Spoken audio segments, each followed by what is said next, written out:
Realtree's Midwest Whitetail is brought to you by Cuddyback, Drake Non-Typical, Easton Arrows, Frigid Forage, Fuse, Grizzly Coolers, Hoyt, Nikon, Ozonics, Redneck Blinds, Wasp Archery, and Realtree.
All right, I'm out here getting a few more shots in before we hit the road tonight. This will be my last blog for a while, but I wanted to give a quick wrap up on this last week and what I got out to do.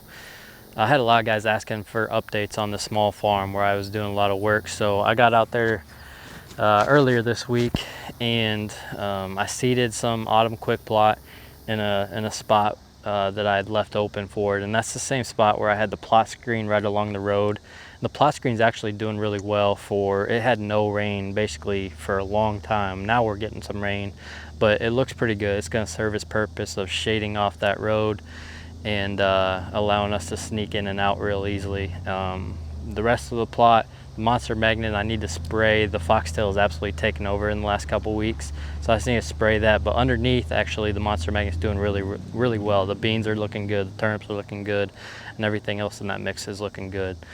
And then finally, I got down to check the creek bed plot that I had planted a couple weeks ago, if you remember that one, and it looks phenomenal. It's the best looking plot that I have on any property. It took off. We fertilized it, got the right amount of rain on it right afterwards, and man, there's some giant turnips in there. So I'm excited about that spot. I just need a shooter buck to show up on that property, and that's going to be a very likely place to encounter him. So that's pretty much the wrap up.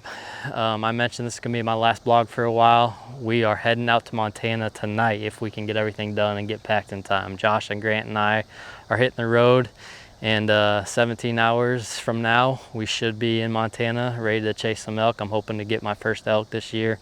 I learned a lot last year that I'm going to try to apply to this year's hunt, and I can't wait to get back out there.